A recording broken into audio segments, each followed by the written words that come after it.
We are talking about the book, The Field of Compassion, how the new cosmology is transforming spiritual life. I like to say that it's a great book. It's in. Today's talk is called The World Wide Web of Life. Everything is connected to one source, one presence, and one power. It's inside every one of us. It's there at the core of our being.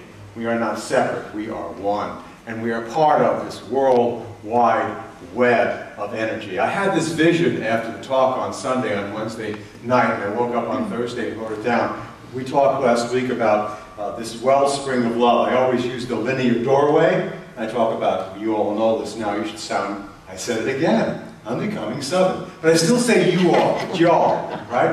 But it's getting there, it's starting to come out in my language. We say that the thought creates the word develops into the deed becomes the habit pattern becomes the personality. Therefore, let all of your thoughts come forth from the wellspring of love. Well, it's not linear. The truth is the wellspring of love is sitting on top of a well that runs deep within us, and we are connected to it, an infinite source of energy, and the core of it is inside of us. This core energy of light and love and wisdom and power radiate from our center out and touch other beings. At the deepest level, at the core of our being, everything is perfect and needs no transformation.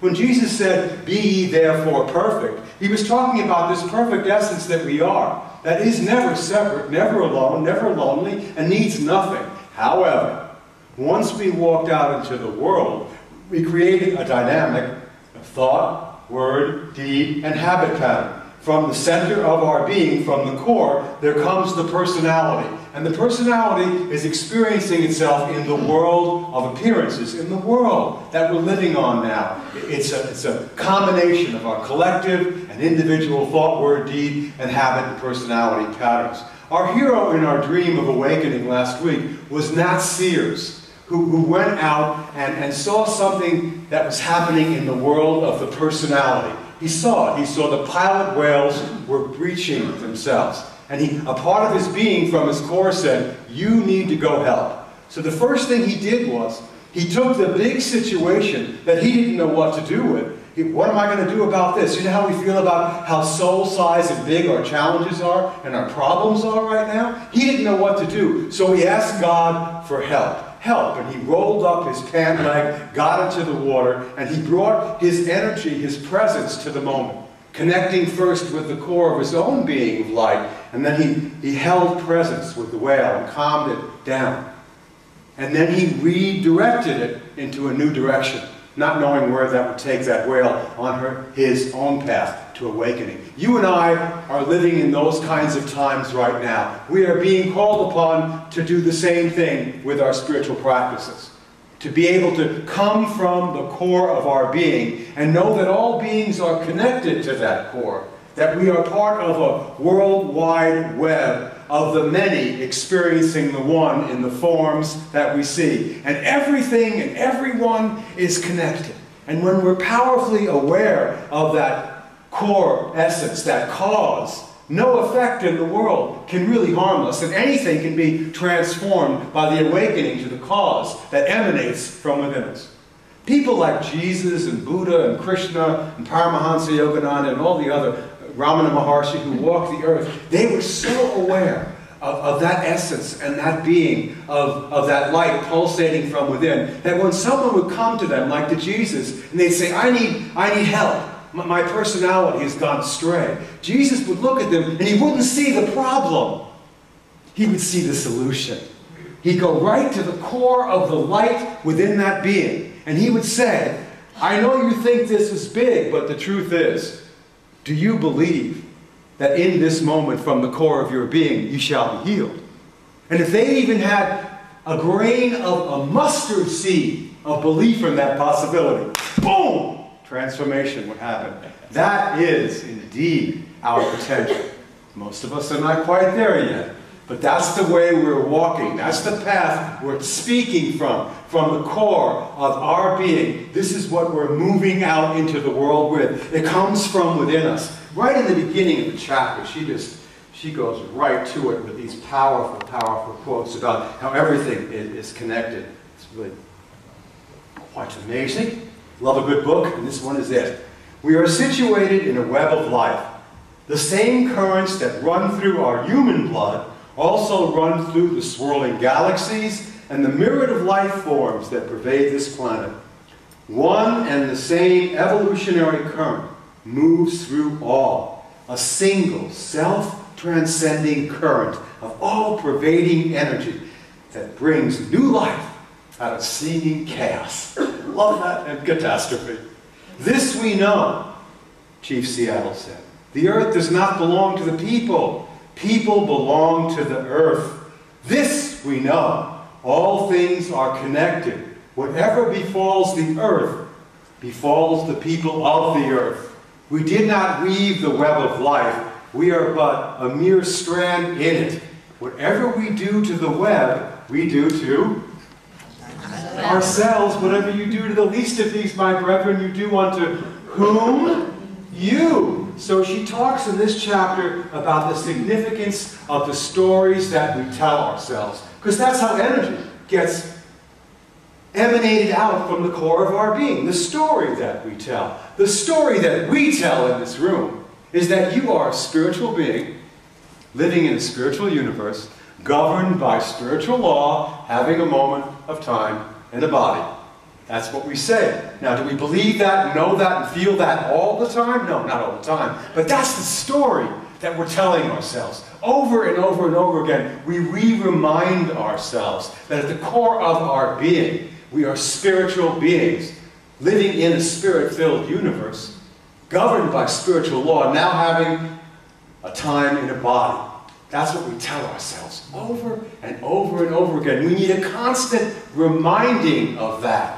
Everything is connected to one source, one presence, and one power. Hear, O Israel, the Lord thy God can never be anything less than one. It doesn't matter whether you believe that or not. It's true. We're getting the results of oneness, slapping up on our shores saying, guys, women, gentlemen, children, hello, take a look, look what you're coming. God's not going to rescue us from that. God only sees perfection and wholeness and oneness. We are the ones we have been waiting for. This is our time. We are the saviors of those who would falter every time we engage the truth of our being and wake up to who we are. I had an amazing walk 3 years ago, yesterday morning. Have you noticed how it feels that way?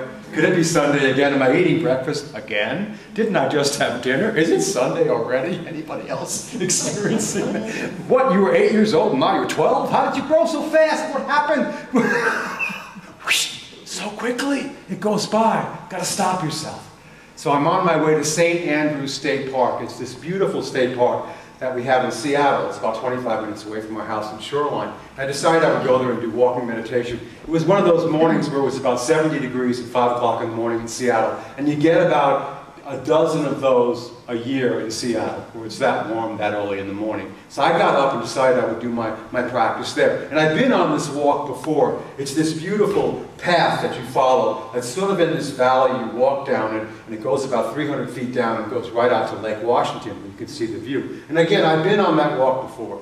And before I started to go down the path, I do what I often do when I'm making it a meditation. I bow to the four corners and ask that I might have the vision, the awakened consciousness to see what I haven't seen before and be awake to every beautiful moment that I would have on this walk. And a walk that if you walked it might only take 6 or 7 minutes. I did it in about an hour, going very slowly. And just as I walked in, the sun was coming up over Lake Washington, and this light was emanating through the valley. And what I saw was 1 million spider webs, all connected to each other. All connected. 1 million of them. They hadn't been touched. And I went, oh my God, I can't believe how beautiful this is. I can't believe what I'm seeing. And the dew was right behind the web, so I could see all of them. And they were all connected to everything else. I was having a cosmic moment, and no, I wasn't on any substance other than God. Someone said that to me in the doorway in that service. It was a God thing going on. It was the interconnectedness that we're all connected to. And then my ego said, oh, I wish I had a camera, which would totally have ruined the whole thing. I'd have a bunch of slides that missed the moment that I was in. You can't capture moments like that. You just have them, and then you wait for the next one. And you don't get all upset if you don't have one right away. But I saw the kingdom and the queendom of heaven consciousness. I saw what Jesus called love that connects everything together in oneness and wholeness. It was a vision that has never left me. Everything is connected to everything else. And everyone is connected to everyone else. And that's true whether you think it's so or not. We are one, friends. The fate of one is the fate of all of us. What we do to anyone, we do to ourselves. That interconnectedness is now being proven scientifically in the laboratory. Don't you love when that happened? Charles Fillmore said that Jesus, science was merely figuring out the mechanical side of what Jesus called the kingdom of heaven consciousness. And we live in times, God bless us for showing up in this moment where that's happening. Let's listen to this. When I saw all these quotes, and I went, Maureen, which quote should I read? It's too many quotes. And I read it to her. Maureen said, oh, please, read them all. They're too good. At the subatomic level, the correlation experiments have now been carried out many times on pairs of correlated photons. And the non-local influences that bind their lifestyles have been proved many times over. The photons' behavior are so linked across any spatial separation.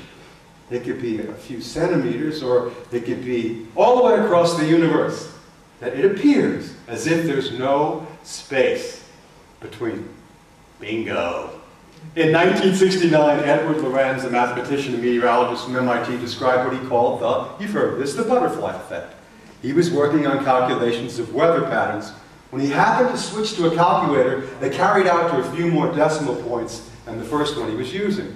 To my surprise, he said, he obtained very different forecasts using the two calculators. His discovery tells us that the tiniest of permutations, a movement as slight as the ruffle of a butterfly's wing, can change a system or energy pattern. Since each of us can be described as an energy pattern, the implications are profound. Wow, wow. The quantum observer stands inside his or her own observations, which themselves play an active role in bringing about the very reality they look at. In a sense, not yet fully understood, the quantum observer helps to make the world of his or her observations. Charles Fillmore is going, I told you so, I told you so, I told you so. And this one is the knocker. At the most elemental, we are not chemical reaction, but an electronic, energetic charge. We are not chemical reaction, but an energetic charge. Human beings and all living beings are a coalescence of energy in a field of energy connected to every other thing in the world. The pulsating energy field is the central engine of our being and our consciousness, the alpha and the omega of our existence. There is no me and not me, duality to our bodies in relationship to the universe, but one underlying field of energy. Is this exciting? There is a reality. You are that reality. You are that reality. Science is proving what the masters and sages of the ages have known for quadrillions of years. It's one. It's one. The whole thing is one. And in the giving and the awareness of that comes the fun. There is one dynamic energy pulsating at the heart of everybody's being. When we are in touch with that, we open up to who we are. How do you stay in touch with that? They all tell you what the ground rules are. Loving kindness, compassion, forgiveness, and looking at your judgments. You want to stay in touch with that pulsating core at the center of your being, whether you're Christian, Hindu, Muslim, Jew, what do? Loving kindness, compassion, forgiveness, And look at your judgments. Anything that judges keeps you out of that space of us to, oh, there's me and then there's them. There's my party and their party. There's what we're doing and what they're doing. There's my country, right or wrong. We stand in the middle of our own judgments, judging no one but whom? Ourselves. Ourselves. Over and over and over again. We keep judging ourselves. Maureen and I are stars of Star Trek Voyager. Do you remember? How many here have watched Star Trek Voyager? Come on, put your hands up, admit it. It's a great show and you know you love it. But we watch it on Netflix and we're addicted quite honestly to it. We watch one every night. And some of them are, and some of them are just like, oh my God, this is it. This is the story. This story is about a group of beings called the Borg. The Borg are the collective bad guys in the universe that run around sucking up other people into their mind field, into their collective. We are Borg. Resistance is futile. Give up or die. The collective has a lot of energy to it. And the particular story we're talking about, there's someone on the ship who's named 7 of 9, and she's being pulled apart from the collective of the Borg. She was captured, you sound like you now, captured at a young age, 6 or 7, into the Borg collective. She's never known anything else but being part of the Borg collective. And it feels good to be a part of something. Go to a football game. Go to a basketball game. Go to any big rally with anyone believing in anything, whether it's good or bad, and you find people getting caught up in the desire to want to belong to something. Even if it's not good stuff, you still feel like, ah, these are my people.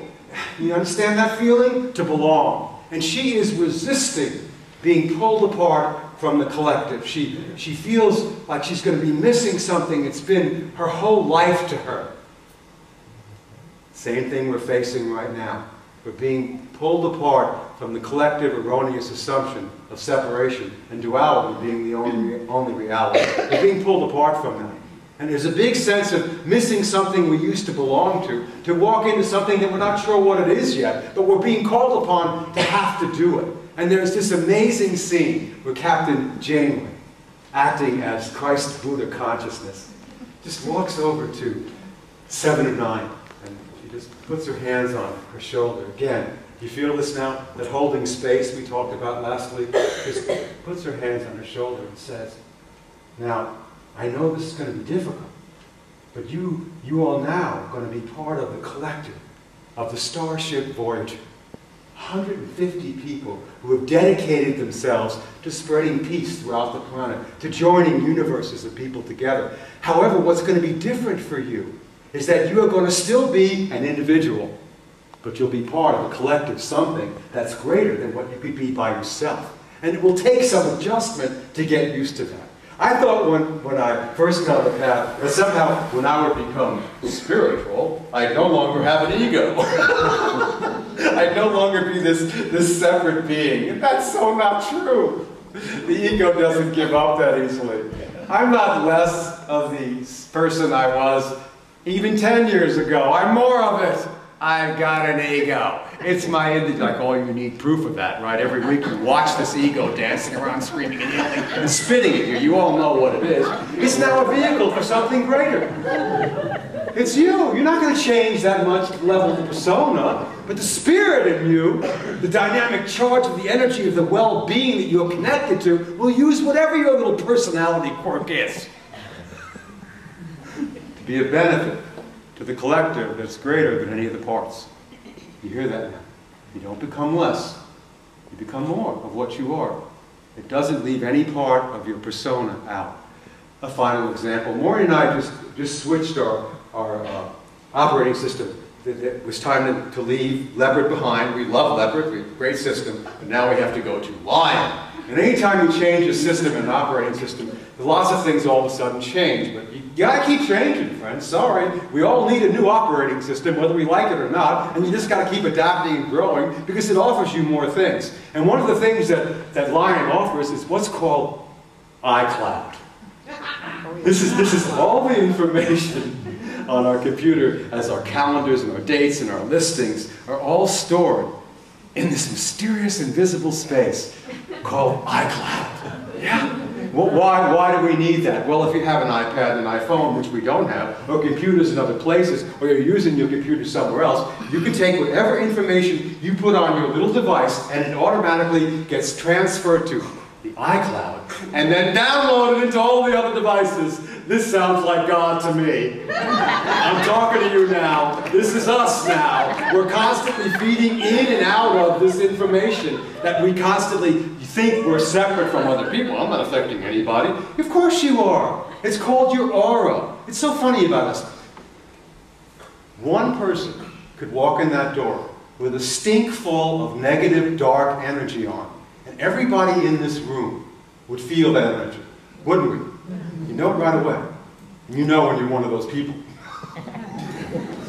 However, on the other side of that, someone emanating loving kindness and compassion and forgiveness has the same effect as well. Yeah, of course. Why wouldn't we know that that was true? We'll take it for the negative, but not for the positive. We're all feeding in and out of this iCloud of information that we constantly are giving to and feeding out of and sharing with others. Whether we know it or not, everything we do has an effect on everyone else as well. The butterfly flaps a wing here and the weather pattern changes on the other side of the planet. And look how powerful we are. We're self-conscious human beings that can be aware of the choices that we make and decide to make better choices so other people can feed into and out of that information.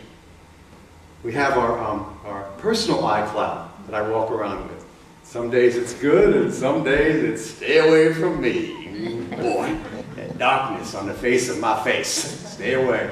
And then there's our family iCloud. Alvin and Rhoda, they're always there. They're part of the DNA of the body that I'm in. I carry the family iCloud of information with me. You see, and Charles Fillmore said the collective unconsciousness of the whole race of this planet, surrounding the planet, is actually called race-mind iCloudism consciousness, ancient mind. If you popped in a body here, you're meant to do some healing of the collective unconsciousness and bring the shadow side to the light. You wouldn't be here if you weren't. And another amazing thing, and you know Fillmore, he was a radical. Charles Fillmore, guy's off the wall, co-founder of Unity, he said that when Jesus Christ went into his transfigured state of consciousness, when he left his body consciously and left behind the Holy Spirit, what he left behind was this huge energy field around the planet that anyone could plug into and out of, called Christ consciousness. And if you want to lift yourself up into it, you've got to be willing to deal with your own personal iCloud, and then you can get into the vapor of the Spirit of God and bring the fifth and sixth dimension into the fourth and third and second dimension of your experiential life right here and now. Every master who's ever taught anything has left all the information there to download into our being. It's possible for us to have incredible illumination and awakening while we're here. But we've got to be willing to do our daily work, our daily cleansing, our willingness to challenge those states of mind when they come up and not get caught in. Every time we do the us and them thing, the whole political thing, oh, I get so into us and them, and now it's like they're my brothers in whom I'm well pleased. The appearance disappears, rises and falls. I've seen them all before. At the core, my brothers, my sisters, the truth, in whom I'm well pleased. Not another Borg to condemn and judge, think somehow that'll make it better. I've done that plan before. It doesn't work. Loving kindness, compassion, and forgiveness keep me connected to the core of my being and help me be connected to others as well. So, lesson summation, I'll stop screaming. Worldwide web of life. We are situated in a web of life. The same currents that run through our human blood also run through the swirling galaxies and the myriad of life forms that pervade this planet. At the most elemental, we are not a chemical reaction, but an energetic charge. I love that. Human beings and all living beings are a coalescence of energy, connected to every other thing in the world. Number 3. The energy charge, this energy charge, is an active self-transcendence. It is the Spirit of God working from within creation, compelling it to evolve. And even if you don't see changes happen in the outer, it just feels better to be loving, kind, and compassionate. Don't you think? Yeah. It just feels better running through my body when I'm choosing to make those thoughts and words and deeds my reaction to the world. It feels better. Whatever the world does or doesn't do is not my concern. Religion, and this is a wonderful word, which we think is the problem. The problem is religion, religion, oh, religion's the problem. Do you know what the word originally meant? It comes from the Latin. It means religare. Is that right? Religare? It sounds like spaghetti sauce. Religare. Hey, I'll take a religare. What's up with that? I love the calamari. Religare. It comes from the Latin word. It really initially meant to reconnect and bind back. Reconnect, bind back, the source of your being. You do that with thought, word, deed, habit, and characterization of the choices that you make. When we open up, this is me now, you can tell, to the worldwide web of causality, we take back reality from the world of separation. Are you willing? I am willing. Let's say it positively. I am willing to open up to the worldwide web of causality and take back reality from the world of appearances. Yes, are you willing to do that? That's your call right now. We are children of God. Resistance is futile. It's time for us to awaken to who we are. You are a child of God. Resisting this is futile. It's time for us all to do what? To awaken to the oneness that we are. Every step you take in truth's direction will be backed up by divine intention. That's what we're here to do. Please, my friends, join the collective of awakening, not just for yourself, but for the benefit of all beings everywhere. Namaste.